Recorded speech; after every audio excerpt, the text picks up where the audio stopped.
They said the tracks were abandoned, but they still echo with footsteps. I was told no trains run here, but every night I hear them arrive. There's a list of rules to follow, but the rules keep changing. Now the doors won't open, and something's calling my name from the tunnel. Asterisk, I took the job because I was desperate. Not just broke, ruined. Eviction notice on the fridge, final warning from the power company, and a fridge so empty the bulb inside gave up trying. So when I saw the listing that read, $2, 500/week, night guard needed, historical facility, cash paid nightly, no experience required, must be able to follow instructions without question. I didn't ask questions either. The address led me to the edge of Detroit, to a fenced-off maintenance building buried behind a crumbling industrial park.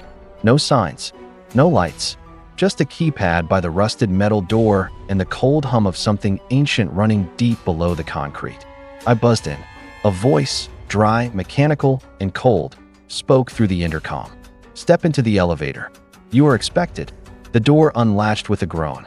I stepped inside. The elevator was narrow and old. Really old. Brass buttons. Faded.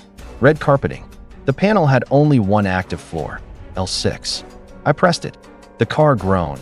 The lights flickered, and I began to descend. It took a full 2 minutes to reach the bottom. The doors opened into a forgotten underground world. A massive, fully intact train station, 6 stories beneath the city, lit by buzzing fluorescent lights, the air heavy with dust and old moisture. The tiles were a pale, yellowed white. The tracks, 5 of them, stretched in either direction into thick tunnels. A broken escalator stood to my left, stairs to the right. Empty turnstiles. A few old vending machines with faded wrappers and sodas from a decade ago. It should have felt like a museum. But it didn't. It felt awake and watching. A man in a gray uniform, early 60s, pale as paper, stood by a small security booth near the edge of the platform. His eyes were cloudy, like a film covered them. He didn't blink once while we spoke. "You're the new guy?" he said flatly. "Yeah, James Leary." He handed me a laminated card. There were stains on it. Red-brown, old, faded, like it had gone through a war. The top of the card read, Level 6 Night Security Protocol. Read carefully. Obey without question. Clock in no earlier than 8:55 p.m. and no later than 9 p.m. The elevator will not function outside this window. Remain inside the security booth unless protocol requires otherwise. If you hear a train, ignore it. There are no trains. Do not speak to commuters. If one speaks to you, cover your ears and hum until they vanish. If you hear crying from track 5, do not investigate. Should the lights flicker at exactly 3:33 a.m., do not look at the monitors. The vending machine in the east corner stocks only expired items. If any are fresh, do not touch them. If your reflection smiles before you, do hide in the maintenance closet until it stops. Turnstile number 9 must remain locked. If it opens on its own, run. When your shift ends at 6 a.m., take the elevator up and do not look back. Where's the rest of the team? I asked, half joking, but he didn't smile. There is no team. It's just you now. He turned and walked toward the elevator. I tried to ask more questions, but the doors closed before I could. He didn't even look back. I sat in the booth and flipped on the surveillance monitors. There were 10 camera feeds, all labeled.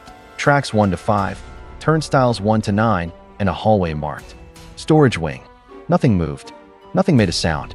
Just the static hum of electricity and the soft buzz of a flickering light overhead. For the first 2 hours, I thought the place was just creepy. Big and old. Yeah, but harmless. Like something from a ghost tour. Then the PA system clicked on, all by itself. Last call. Track 4. All aboard the Level 6 Express. A chill raced down my spine. I leaned forward. Track 4 was empty. Then the sound came. A train horn, long and low, echoing through the station like thunder from hell. I jumped from my seat and rushed to the booth window. There was no train. But I could see wind pushing dust across the platform. Lights inside the tunnel blinking, as if something had just passed through them. Then I looked at camera 4, track 4. It showed a full train, old, rusted, lights inside flickering, and passengers exiting, but none of them looked right. Their movements were stiff, mechanical. One man's face was completely featureless.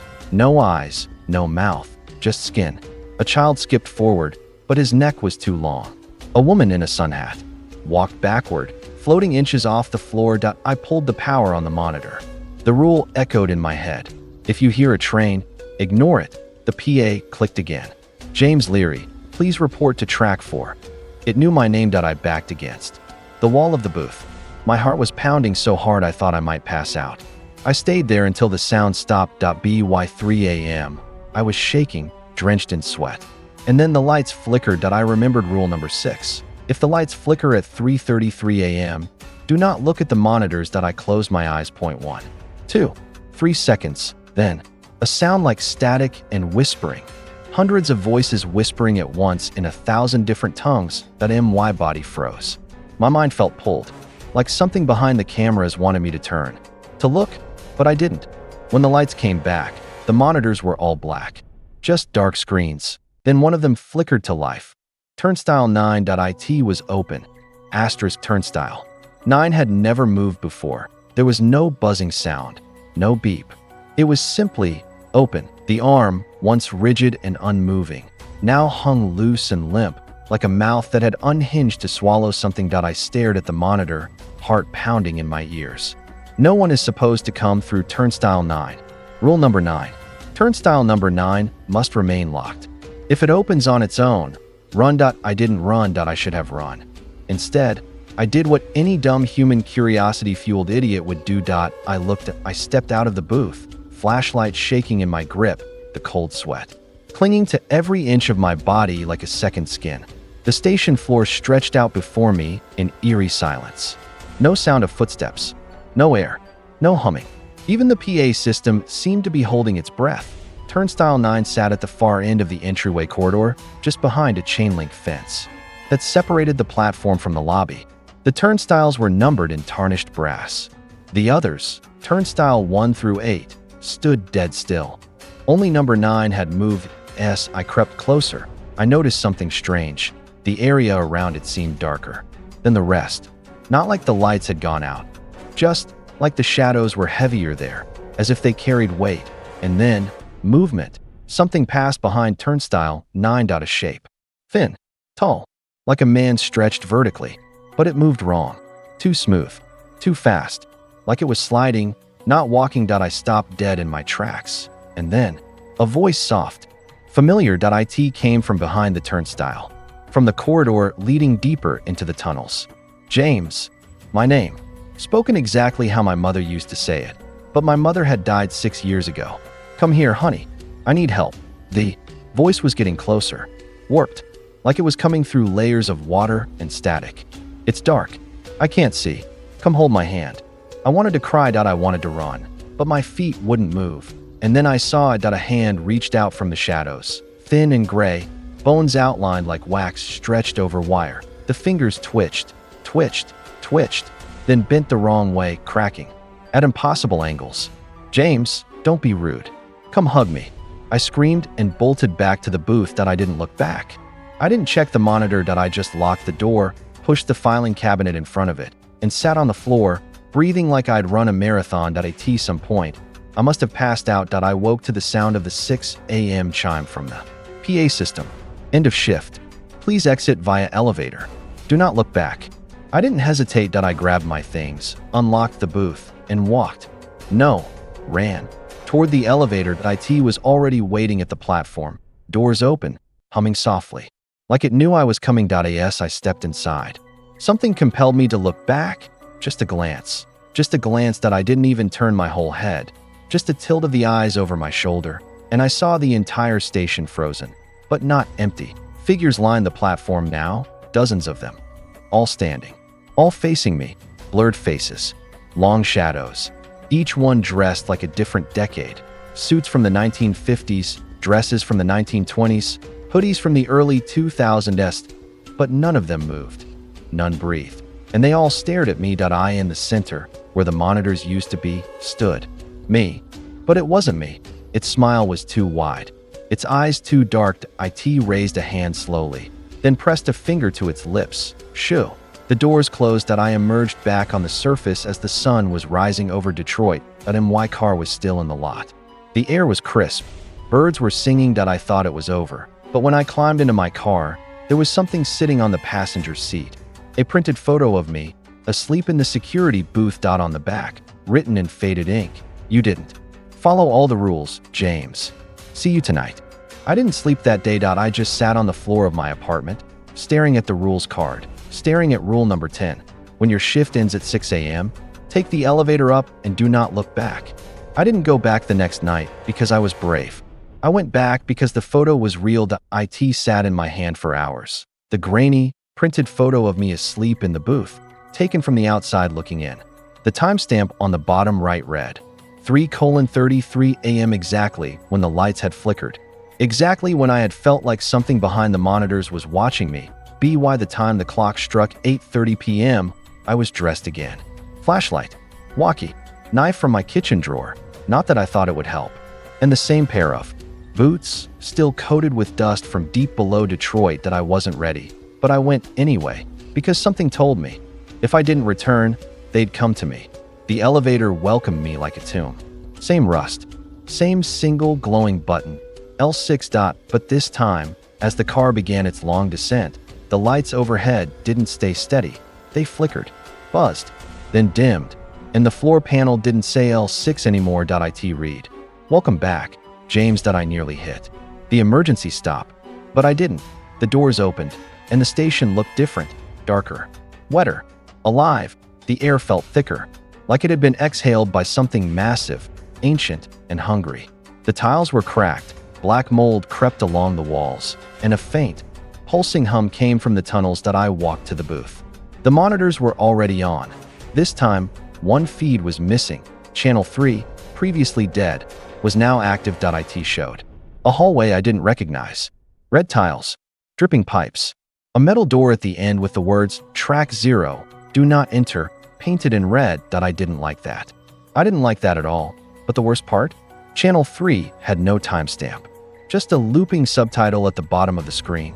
"You shouldn't be here, James." I sat down and tried to breathe. Remind myself of the rules. My laminated card was starting to rot, edges curling, some ink blurred. But the rules were still there. Tonight, I made a decision that I would follow every single one. Perfectly. No curiosity, no slipping, no mistakes, and I did. Until 1:12 a.m. when the first scream hit. Not over the speakers, not from the tracks. From inside the booth. I jumped, flashlight shaking in my hand, spinning to find the source. Nothing. But the scream had been inches from my ear. Female. Piercing. Desperate. I scanned the booth. Empty. But then I saw the window. On the other side of the glass, pressed against it, was a woman's face. Contorted in terror, blood smeared across her cheeks, her eyes gouged out. She mouthed a single word, "Run." I blinked, and she was gone. But outside, I saw movement. People, dozens of them, standing on the platform like before, but they weren't still this time. They were moving, slowly walking in a circle, forming a spiral pattern across the station floor. Each one held something. A suitcase, a newspaper, a phone, but none of it was modern. Their clothes were old, yellowed, dusty. One man's skin was flaking off like ash. They walked and walked. And when they reached the center of the spiral, they vanished, gone. One by one. Then I heard the sound of the train, but not a horn this time. Metal screeching, screaming, grinding. I checked the monitors. Channel 4, track 4, lit up. The train was back, and it had new passengers, except these were different. These weren't wrong-looking ghosts or monsters. They were familiar. One of them was me. The version of me I'd seen that first night. Older, thinner, eyes sunken like dried fruit. Another was the man who'd interviewed me. Still pale, still expressionless. Then I saw Lily.my sister, dead 8 years. But there she was, stepping off the train in the same white dress she wore the night she died. I slammed the monitor off. I couldn't look. I wouldn't look, but the PA system crackled to life. "She's waiting, James. Come to track 0. Come open the door." I looked at channel 3 again. The metal door at the end of the unknown hallway was open now. A shape stood in the doorway. And behind it, the hallway was pitch black. Something stepped forward. The lights in the station died. The only glow came from the booth monitors. Then, the door to the booth creaked, opened. Just an inch. I froze. Rule number 6 echoed in my head. If the lights flicker at 3:33 a.m., do not look at the monitors. but it was only 2:51 a.m. and still. I felt the pull. I reached slowly for my flashlight. It clicked on. Weak. Flickering. I scanned the booth. Nothing, but on the desk was a new list, fresh, laminated, clean, new title, Level 6 Security Addendum. Effective Night 2, there were only 3 rules. They know you're here now. The old rules won't save you. Track 0 must never open. If it does, run. Don't stop. Don't pray. Just are you in.as. I read the last line. I heard it. A metal clang. Then a second. Then a third. The sound of the Track 0 door unlocking. The hallway on Channel 3 began to darken. Not like the lights were going out, but like a shadow was spilling through, spreading, infecting the walls, the floor, the feed, my booth. And then, on the monitor, the figure ran at the camera. It slammed into it so hard, the screen cracked, and the PA system screamed, "Run, James." I sprinted from the booth, down the hall, toward the elevator, but the elevator was gone, just an empty shaft. Open.no cables. No car. Just blackness. Then I heard footsteps. From the turnstiles. Hundreds. Fast. Angry. Non-human. I bolted. Across the lobby. Toward the emergency stairs. They weren't on the original map. I hadn't noticed them before. The door opened easily. Too easily. And behind me, the platform erupted in screams. The sound of hundreds of voices in agony. As I ascended. The temperature dropped. I passed level after level, none of them labeled. Just metal landings, some with old signs hanging loose. L5, sealed L4, quarantined L3, burned finally. At L2, I found a service door, pushed through it, and emerged in a room filled with mirrors, floor to ceiling, hundreds of them, and every reflection was me. But not quite. Point 1 smiled. Point 1 was crying blood. 1 turned its back to me. Point 1 raised a hand and scratched something into the mirror. You let Track 0 open. It's too late. And then every mirror shattered at once. I woke up on the floor of the security booth. Clock said 5:59 a.m. Had I imagined all of it? Had it been a hallucination? The lights returned. The monitors reset. And the elevator chimed. I didn't look back this time. I didn't check for passengers or spirits or the corpse of my sister. I just walked. And as I reached the elevator, I saw a new sign above it. Track 0, is awake. I didn't sleep after Night 2. Not even a minute. I sat at my kitchen table, staring at the second list of rules, the addendum, the one that told me the old rules wouldn't save me anymore. I wanted to quit. I really did. I even packed a bag and booked a bus ticket to Chicago, but I never got on that bus, because at exactly 8:55 p.m., my phone rang. Unknown number. When I answered, I didn't speak. Neither did the person on the other end. But I heard a sound. A slow, distant rattling, like steel dragging across concrete. And then, a whisper. The train waits for no one, James. I threw the phone across the room, but I knew. Somehow, I had to go back, because Track 0 was open now. And I had let it happen. I arrived at the station just before 9:00. But something was wrong. The elevator was already open, waiting for me. Inside, the panel no longer had buttons, just a screen. It displayed. Level 0, one-way trip, departing. I intensely stepped inside. Not because I wanted to, because I had to. The doors slammed shut, and the car dropped, fast, faster than physics should allow. It plunged into the earth like a missile. The lights flickering into darkness, the walls rattling, the air growing colder, thicker, and then silence, total, weightless. The doors opened. I stepped into something else. It was no longer a station. It was a tomb. The tiles were gone, replaced by flesh-colored stone, wet and pulsing like veins ran through it. The air stank of rot and burning hair. No signage, no trains, no tracks. Only a hallway, lit by overhead lights that swayed. Though there was no wind. As I walked, I passed walls, covered in scratches, names etched in hundreds of tiny cuts. I stopped when I saw mine. James Leary, entered 2025, status. Not yet taken. Next to it were dozens of others. Some I recognized. My sisters. My father's. Even my reflection. I kept walking, until I heard it. Metal on metal, far off, echoing. A scraping, dragging sound. Like something impossibly heavy was crawling toward me from the dark. And then, a station appeared. Deep, impossibly large, but wrong. The tracks were not rails. They were teeth, rows of jagged bone running in parallel toward a mouth of darkness. And a train sat waiting. If you could even call it a train. It was a creature, shaped like a train, made of rust and bone and faces, all screaming, pressed into the side panels, mouths open in eternal agony. It hissed steam that smelled like blood and bleach, and the doors opened. Inside, I saw me. The other versions of me. The one from the monitors, the one with no eyes, the one that had smiled at me before. I did. They all stared at me and spoke in one voice. This is your stop. I turned and ran, back up the hallway. But there was no door to no elevator, just mirrors, hundreds of them. Each one showing me something different. In one, I was hanging from the ceiling by a rope. In another, I was bleeding from the eyes. In another, I was still at the booth, but now I had no face. And in the center of the room stood Track Zero itself. It was no longer just a doorway. It was alive, breathing, moving, expanding. And from it, something crawled out. A creature made of smoke and bone. No legs, just arms. Dozens, maybe hundreds. Each one ended in a different hand. Some were mine. Some were my sister's. One held my old dog's collar. It crawled toward me and whispered, "We've all taken our shift. It's your turn now."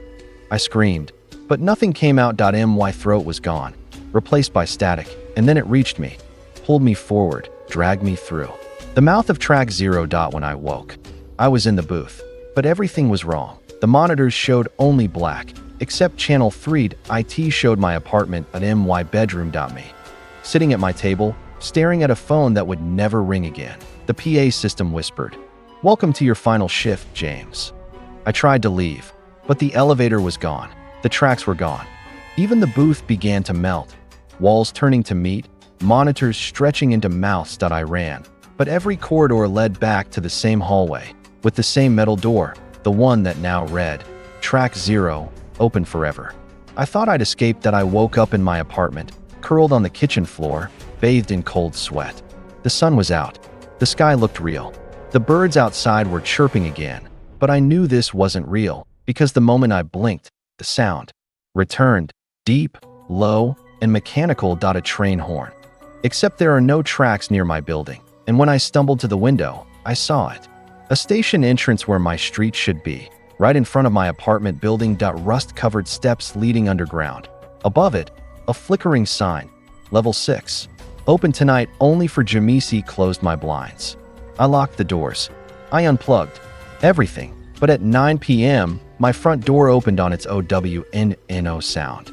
No knock, no warning, just darkness behind it. And then, I heard the voice again. That voice. "It's your final shift, James." I stepped outside, not into the hallway, but into the booth. The station wrapped around me like I had never left. My apartment no longer existed. My memories felt like someone else's. On the desk was a final laminated sheet. Perfectly new, edges sharp as a knife. Level 6, final shift. Rules for the taking your shift began the moment you looked back. You are no longer James. Do not answer to that name. The other versions of you will try to trick you. Ignore them. Track Zero is always open now. Never let it speak. The train arriving tonight is not here for passengers. It's here for you. You may attempt escape only once. If you see the girl in white again, follow her. She's the only one who still remembers. Don't look into your own eyes. You'll drown in what looks back. If you hear applause, it means they're close. And most importantly, at 6 a.m., don't leave. Because this time, you won't be able to. I sat in the booth, frozen. Every rule was a threat. Every second, a trap. The monitors began to power on, one by one, like eyes blinking open after a long sleep. But they didn't show the platforms anymore. They showed me. All of me. One monitor showed me as a child, crying in the closet the night my father disappeared. One showed me screaming in my sleep at age 15. One showed me on the night shift 5 days ago, smiling nervously on my first watch. But the last monitor, the one in the middle, showed what I had become. It was me, but not human anymore. Flesh pale and stretched, eyes hollow, mouth open in a perfect circle of silent screaming. My body fused to the walls of the station itself, veins connecting into the concrete like vines. And the worst part, I was smiling at 3:33 a.m., The PA system whispered, "She's here." The lights flickered, not off, but in reverse, colors shifting like film being run backward. I opened the booth door and stepped out into a station that looked wrong. The walls were made of mirrors. The floor was not tiled anymore. It was water. Shallow, reflective, cold. And standing in the center of it was the girl in white. My sister. Lily Point, 8 years dead.